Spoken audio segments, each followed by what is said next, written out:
Сәлеметсіздер, Ақтөбе облысы Шалқар ауданы номер 3 жалпы орта білім беретін трек мектебінің 9 сынып оқушысы Хасенова Ақнұр, жоба жетекшім Шектібаева Гүлфайда Серікқызы. Жобамның тақырыбы «Мен Қазақстанның азаматымын». Жобамның мақсаты азаматтық құқық және заманауи отансүйгіштік туралы пайым. Төлқұжаттан да үлкен ұғым ол бізде азамат болу. Бұл жай ғана қалтадағы көп төлқұжат немесе құқықтық мәртебе емес, ол өзіңді алып мемлекеттің, бай тарихтың және ортақ болашақтың бір бөлшегі ретінде сезіну, азаматтық ел тағдырына деген жеке жауапкершілік. Негізгі іргетас Қазақстан Республикасының ата заңы, қабылданған күні 1995 жылғы тәуелсіздіктің құқықтық тірегі. Ал ең жоғарғы құндылық ол бірінші бапқа сәйкес мемлекеттің ең басты қазынасы, адам және оның өмір құндылығы мен бостандықтары. Кепілдік. Әрбір ата заң азаматтың еркін дамуына, қауіпсіздігі мен теңдігіне кепілдік береді. Азаматтық формуласы. Оған құқықтық мәртебе, моральдық парыз толыққанды азаматтық формуласы бола алады. Тепе-теңдік бірінсіз бірі жоқ, оған құқықтар мен міндеттер кіреді. Ол екі ұғым қыран құстың қос қанаты іспеттес, тек екеуі тең болғанда ғана мемлекет биікке самғай алады. Мемлекеттің кепілдігі бұл біздің құқықтарымыз. Біздің құқықтарымызға өмір сүру еркіндік, сөз бостандығы, білім алу және денсаулық сақтау жатады. Мемлекет кепілдігі біздің құқықтарымыз болса, азамат парызы ол біздің міндеттерімізге жатады. Заңды сақтау, отанды қорғау, табиғатты аялау, тарих пен мәдениет. Тәуелсіздік даңқысы. Мемлекеттің рәміздері бұл жай ғана мата, металл немесе әуен емес. Бұл біздің кім екенімізді, қайдан шыққанымызды және қайдан бара жатқанымызды көрсететін визуалды код. Тудың автономиясы ол бейбітшілдік пен еркіндік.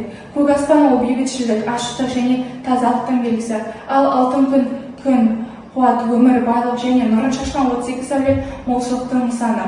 Қыран құс мемлекеттегі биікке самғау, тәуелсіздік пен еркіндіктің рухы, ал ұлттық ою-өрнек халқымыздың бай мәдениеті мен тарихи жады. Елтаңба архитектурасы, оған бізде шаңырақ, уықтар, пырақ кіреді, ал Қазақстан жазуы ол әлемдік кеңістіктегі айқын атауымыз. Әнұран ол бірліктің үні. Әнұран бұл халқымыздың рухы мен мақсат мұратын біріктіретін қуатты дыбыс толқыны. Ол әрбір азаматтың жүрегіндегі отансүйгіштік отын жағады. Менің елім, гүлім боп егілемін, жырым боп төгілемін елім.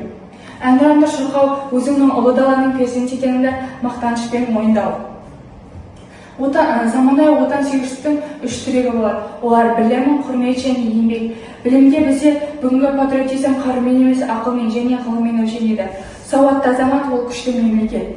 Құрмет өз тарихыңа, тіліңе, заңдарға және айналаңдағы адамдарға деген шынайы құрмет. Еңбек құр сөзбен немесе нақты іспен мемлекеттің дамуына үлес қосу, инновация жасау, сапалы жұмыс істеу. Жаңа Қазақстанның сәулетшілері ол бізбіз. Біздің бұл тәуелсіздіктің жемісі. Біздің міндетіміз тек ата-баба мұрасын сақтау ғана емес, оны жаңа заман талабына сай жаңғырту.